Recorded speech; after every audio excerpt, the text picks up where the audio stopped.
Hello everyone, welcome to Tanuj kitchen and blogs. তোমার সবাই কেমন আছো? আশা করছি ভালো আছো, আর আমিও খুব ভালো আছি। অনেক দিন ধরেই ভাবছি যে একটু শপিং করতে হবে, বিয়ের কেনাকাটা তো করতেই হবে, কারণ ননদের বিয়ে কিছুদিন আগে বলেছিলাম না ব্লগে, তো সেই ননদের বিয়ে দেখতে দেখতে তো চলেই এলো।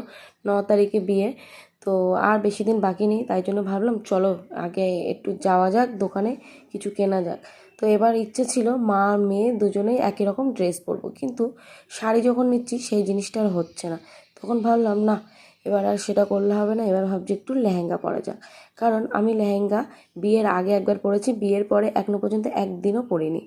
তো খুব ইচ্ছে ছিল যে মা মেয়ে একই সঙ্গে লেহেঙ্গা পরবো, একই কালারের। তো অনেক দিন ধরে অনেক দোকানে খোঁজাখুঁজি করছিলাম, কিন্তু কোনো জায়গায় কিছুই পাচ্ছিলাম না, মানে মনের মতন পাচ্ছিলাম না, দুজনের ম্যাচিং কোনো মতেই হচ্ছিল না। তারপরে এই দোকানটার সন্ধান পেলাম একজনের কাছ থেকে। তো যেমন শুনেছি সেই হিসেবে আমরা চলে এসেছি। এসে প্রথমে লেহেঙ্গা